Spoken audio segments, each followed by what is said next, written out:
Hello boys and girls, and welcome to the first of many voluptuous Valorant videos coming soon to the channel. Valorant videos, Raptor? Whatever do you mean? Well, since staging my comeback a month ago, you may have noticed a certain lack of direction in my content as I've struggled to get back into the YouTube groove and find a clear focus for the channel. But over the last few weeks, this game has really worked its way under my skin. I'm having a wonderful time playing and streaming it, and I think I have a lot to offer to new players coming into the game, so you can expect a lot more on El Valorante in the near future. Anyway, enough of that self-indulgent crap. Let's talk about the latest news on Valorant's competitive ranked mode, coming soon to a beta near you.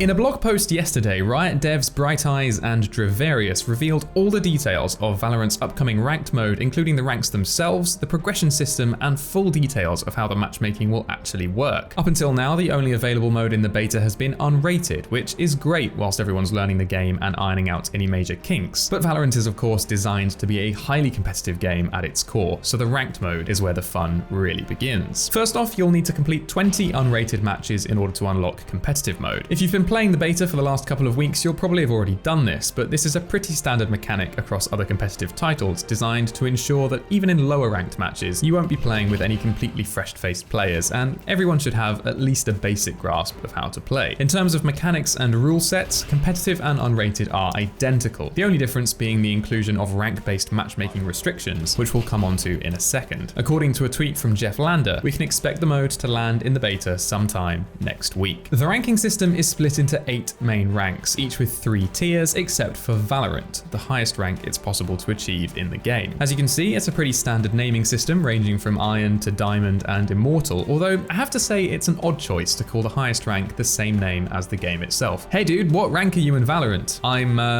Valorant in Valorant.